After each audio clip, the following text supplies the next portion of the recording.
नमस्कार दोस्तों, मेरा नाम है दीपक और स्वागत है आपका हमारे चैनल मार्केट भक्त में। हैप्पी दिवाली आप सभी को। और बात करेंगे इस वीडियो में BLS इंटरनेशनल के बारे में। देखो कंपनी के बारे में थोड़ा जानेंगे, हम लोग चार्ट को भी एनालाइज करेंगे, इसके लेटेस्ट वाले रिजल्ट भी आए हैं उसको भी हम लोग एनालाइज करेंगे और देखेंगे कि चार्ट पे हमें कोई मौका बनते हुए दिख भी रहा है या फिर नहीं। तो अगर आप हमारे चैनल पर नए हैं तो चैनल को सब्सक्राइब कर ले ऐसे ही रेगुलर वीडियोज़ के लिए। एंड वीडियो चले तो वीडियो को लाइक करना मत भूलें। देखो यार BLS इंटरनेशनल, देखो आपको यहाँ पे लिखा है IT सर्विस मैनेजमेंट कंपनी है, बट ये कंपनी इसके अलावा भी कुछ काम करती है। उसके लिए आप चलते हैं इसके वेबसाइट पे BLSinternational.com पे। देखो ये इनका वेबसाइट पे है, आप देखोगे ना तो यहाँ पर कुछ दिख रही होगी visa service, passport service, government service. तो कंपनी कुछ इसी रिलेटेड से काम करती है। अब देखो यहाँ पे क्या लिखा हुआ है कि a trusted global tech enable service partner with the government and the citizen. जी हाँ, ये कंपनी जो है वो इनकी जो पार्टनर्स है वो यहाँ पे क्लाइंट्स माने सिटीजन भी है और गवर्नमेंट्स भी है। BLS international is the almost the top 3 player global in the domain, यानी कि इस डोमेन के टॉप 3 ग्लोबल प्लेयर्स में से है। तो समझो कितनी बड़ी कंपनी है ये। तो कंपनी जो है उनका डोमेन जो है बेसिकली वीज़ा, पासपोर्ट, काउंसलर, ई गवर्नमेंट्स। हाल ही में इंडियन गवर्नमेंट के साथ भी इन्होंने टाइप किया है। Attention, biometric, e visa, retail service, इस सब में कंपनी का बिजनेस है और कंपनी यही सब काम करती है। अभी देखो तो कंपनी बहुत ही पुरानी है। यहाँ पे आपको सारे डिटेल्स उसके वेबसाइट पे मिल जाएगी। तो आपको उम्मीद करता हूँ कि आपको ओवरऑल आइडिया मिल गया होगा कि कंपनी का देखो बिजनेस जो है providing solution for the visa processing service करती है, citizen and the front end service है। ये कुछ यहाँ पे ई वीज़ाज़ की कंपनी, बेसिकली ई वीज़ा से इनका ज़्यादा रेवेन्यू वहाँ से आता है। तो चलो चलते हैं इसके हम लोग रिजल्ट पे। तो देखो यहाँ पे मैंने लगा के रखा है इसका हम लोग क्वार्टरली रिजल्ट देखते हैं। यहाँ पे देखो आपको जून 2021 का और सितंबर 2021 का आपको दिख रहा होगा। यहाँ पे मैं इसको थोड़ा सा हटा देता हूँ अभी के लिए, ठीक है। तो चलो इसको कंपेयर करते हैं हम लोग नेट सेल से। तो नेट सेल हम देखें तो क्वार्टरली बेसिस पे यहाँ पे हमें 6.68% तक बढ़ते हुए दिखता है, ऑलमोस्ट फ्लैट दिख रहे हैं। ऑपरेटिंग प्रॉफिट की बात करूँ तो वहाँ पे देखो लगभग हमें 46.73% की ग्रोथ दिखने को मिल रही है। नेट प्रॉफिट की बात करूँ तो यहाँ पे जून 2021 में जहाँ पे 20.33 करोड़ का इनका जो नेट प्रॉफिट था वो लगभग 35% से बढ़ के यहाँ पे 27.47 करोड़ का आते हुए दिख रहा है। यानी कि कंपनी का यहाँ पे जो नेट प्रॉफिट है क्वार्टरली बेसिस पे 35% से बढ़ा है। और ऑपरेटिंग प्रॉफिट मार्जिन की बात करें वो भी लगभग यहाँ पे ऑलमोस्ट 4% से आसपास बढ़ के यहाँ पे 14.48% का हमें देखने को मिल रहा है। तो जो रिजल्ट है मैं कहूँगा यार सेल्स तो ऑलमोस्ट कमते हुए आ रही है, बट कमते हुए नहीं, सेल्स ऑलमोस्ट फ्लैट है, बट यहाँ पे ऑपरेटिंग प्रॉफिट और नेट प्रॉफिट में एक अच्छी खासी हमें जंप देखने को मिल रही है। यानी कि जो रिजल्ट है क्वार्टरली बेसिस पे वो हमें यहाँ पे अच्छे आते हुए दिख रहा है। बट देखो हम अपने चैनल पे अभी दूसरा भी कंपेरिजन करेंगे और वो होगा यहाँ पे ईयरली बेसिस पे।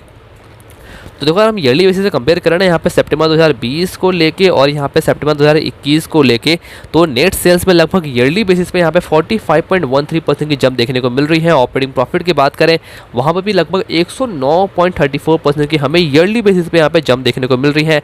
नेट प्रॉफिट की बात करें जहाँ पे सितंबर 2020 में कंपनी 13.66 करोड़ का यहाँ पे नेट प्रॉफिट अर्न कर रही थी, वो लगभग यहाँ पे 100% से बढ़ के लगभग 101% से बढ़ के यहाँ पे 27.47 करोड़ का यहाँ पे देखने को मिल रहा है। तो बहुत ही अच्छी है। ऑपरेटिंग प्रॉफिट मार्जिन की बात करें वो देखो कंपनी ऑलमोस्ट यहाँ पे 4% के ग्रोथ के साथ यहाँ पे 14.48% का दिख रहा है। देखो क्वार्टरली भी हमें यहाँ पे अच्छे रिजल्ट दिखे और ईयरली की बात करूँ वो भी हमें यहाँ पे अच्छा दिख रहा है। बिकॉज देखो नेट प्रॉफिट जो है, नेट प्रॉफिट ऑलमोस्ट यहाँ पे हमें डबल आते हुए देखने को मिल रहे हैं। अब देखो जो कंपनी का जो बेसिकली बिजनेस है वो बेसिकली वीज़ाज़ को लेकर बिजनेस है, मतलब मोस्टली उनका रेवेन्यू वहीं से आता है। अभी देखो जो मैंने कहा था कि अनलॉकिंग वाली थीम पर मैं बहुत ही बुलिश हूँ, चाहे जितने भी होटल्स वाले स्टॉक हो गए या फिर जितनी प्लेटफॉर्म्स वाले स्टॉक हो गए, तो ये भी कुछ हद तक ना उसी अनलॉकिंग थीम से जुड़ी हुई कंपनी आती है।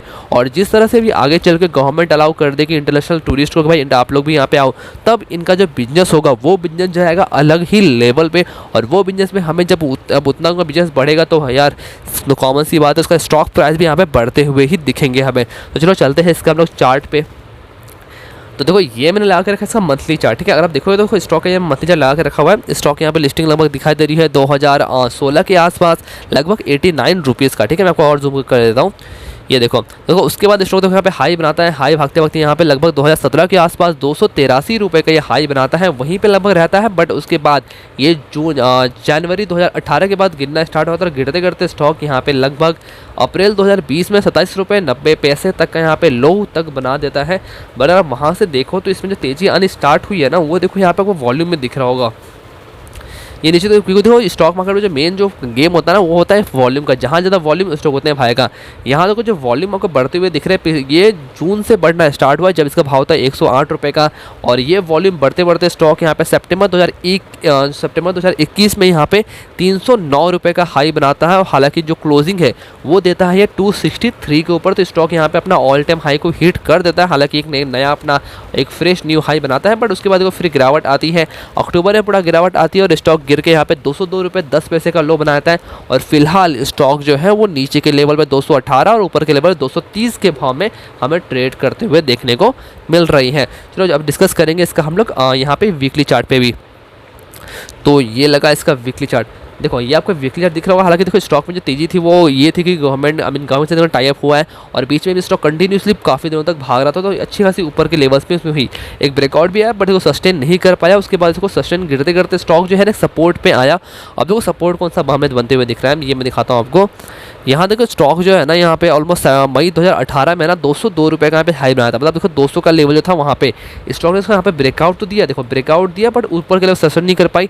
हालांकि देखो ये डायरेक्टली गैप डाउन ही ओपनिंग हमें देखने को मिली है, तो डायरेक्टली देखो ब्रेकआउट हुआ, बट देखो उसके बाद जो गिर के हमें ये 200 के लेवल पर ना एक रीटेस्ट वाली सिचुएशन देखने को मिल रही है। बिकॉज अगर आप पास्ट के वीक में ही देखो इसमें, तो इसने 202 रुपये का लो बनाया, बट जो क्लोजिंग दी वो 216 रुपये का दिया इसने वीकली बेसिस पे, ठीक है। चलो एक बार हम लोग डेली भी देख लेते हैं। तो देखो ये आपको इसका डेली कैंडल दिख रहा होगा, तो डेली में भी देखो आप साफ साफ दिख रहा है हमें कि स्टॉक जब इस लेवल पे आया, नीचे के जो 200 के लेवल के आसपास आया, वहाँ पे देखो लगभग इसने 3 दिन गुजारा है यहाँ पे। उसके बाद देखो हमें यहाँ से एक तेजी, जो यहाँ से बोल सकते हैं कि एक तेजी आते हुए हमें देखने को मिल रही है। फिलहाल देखो स्टॉक यहाँ से रोज का जो कुछ ना कुछ पॉइंट यहाँ पे ऊपर बढ़ते हुए दिख रहा है। फिलहाल तो इसका भाव लगभग 224 के आसपास दिख रहा है, बट देखो एक ग्रोथ हमें यहाँ पे बनते हुए दिख रही है, और 200 का जो लेवल है वो एक सपोर्ट बनते हुए हमें यहाँ पे साफ साफ दिख रहा है। अभी देखो मूविंग एवरेज देखें ना हम लोग, तो मूविंग एवरेज का सहारा लेते हैं। देखो अभी क्या हुआ ना यहाँ पे आप नोटिस करो तो 20 दिन की मूविंग और 50 दिन की जो मूविंग एवरेज है, मैं आपको साथ जूम करके दिखाता हूँ। ये देखो ये जो येलो वाली लाइन है ना, ये लगभग यहाँ पे 100 दिन की मूविंग एवरेज है 188 के आसपास। तो मुझे लगता है कि वो जो एक लेवल है वो एक इसका अच्छा खासा सपोर्ट बना हुआ है।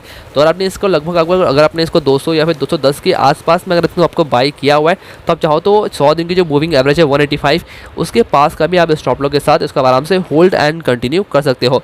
अभी देखो यहाँ आपको एक क्रॉस ओवर दिख रहा होगा, जो कि 20 दिन और 50 दिन की जो मूविंग एवरेज है वहाँ पे क्रॉस ओवर है, यानी कि जो 20 दिन की मूविंग एवरेज है उसने 50 दिन की मूविंग एवरेज को यहाँ पे ऊपर से क्रॉस करते हुए दिख रहा है, यानी कि एक बियरिश हमें साइन देखने को मिल रहा है। बट देखो ये उसी के वजह से हुआ, बिकॉज स्टॉक में बहुत ही तगड़ी तेजी थी। अभी आप देखोगे ना तो स्टॉक ने नीचे के लेवल से बहुत ही तगड़ा भागा है, और उसके बाद गिरने के बाद हमें एक कंसिडरेशन या फिर एक रेंज बाउंड सिनेरियो हमें बनते हुए दिखता है। तो ये नॉर्मल है, मुझे इतनी कुछ भारी गिरावट हमें देखने को मिल रही है, मतलब मुझे लगती भी नहीं है कि अभी इतनी कुछ भारी यहाँ पे गिरावट आएगी। हालांकि इसमें देखो फ्रेश पोजिशन की राय मुझे अभी एज ऑफ नाउ तो मैं इसको नहीं दूंगा, हालांकि अगर आप चाहो तो इसमें ले भी सकते हो। स्टॉप लॉस रहेगा 200 रुपये के नीचे का डेली क्लोजिंग बेसिस पे, तो वो अगर आप चाहते हो तो उस लेवल पे भी इसमें आप पोजीशन ले सकते हो। करंट प्राइस से भी अभी थोड़ी सी डिप आए तो वो भी ठीक है, हालांकि 200 का लेवल जब तक ब्रेक नहीं करता है साइकोलॉजिकल वो बहुत ही यहाँ पे स्ट्रॉन्ग सपोर्ट है, और होल्डिंग आपकी बनी हुई है। तो आप चाहो तो यहाँ पे 200 रुपये का भी स्टॉप लॉस के साथ इसको आप आराम से कंटिन्यू भी कर सकते हो, और फ्रेश पोजीशन भी आप ले सकते हो। बट देखो स्टॉक एक रेंज में है तो थोड़ा सा टाइम भी ले सकता है इस अकॉर्डिंग भागने में, हालांकि जो रिजल्ट है वो यहाँ पे हमें अच्छे आते हुए दिखे। अब देखो स्टॉक में आपको दिखाओ ना, पिछले 5 दिन में ऑलमोस्ट 4.13% के भाग चुका है। पिछले एक महीने में देखो तो लगभग यहाँ 15.61% की गिरावट हमें देखने को मिली है। पिछले 6 महीने में देखें तो 156% तक की यहाँ पे बढ़त है। ईयर टू डेट की बात करें देखो 2021 में ही स्टॉक ने यहाँ पे 166% रिटर्न दिया है, बट जो इसमें तेजी आई वो पिछले आपको 6 महीने में देखने को मिल रही है, लगभग 150% तक ये भाग चुका है। एक साल की बात करूँ तो एक साल में इसने 163% तक का रिटर्न दिया है, और 5 साल की बात करूँ मैं अगर तो पिछले 5 साल में ऑलमोस्ट देखो आपको 28% का रिटर्न दिख रहा है, बिकॉज देखो ऊपर के लेवल से स्टॉक ने काफ़ी ही नीचे गिरा है।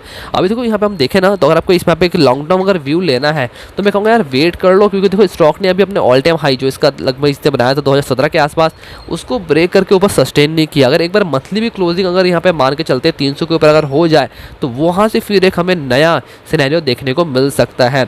अब जो कंपनी का हम लोग शेयरिंग पैटर्न में देखते हैं तो देखो यहाँ पे हम प्रोमोटर की बात करें तो प्रोमोटर के पास है बहुत ही अच्छी खासी होल्डिंग है, इसलिए मुझे कंपनी बहुत ही अच्छी लगती है।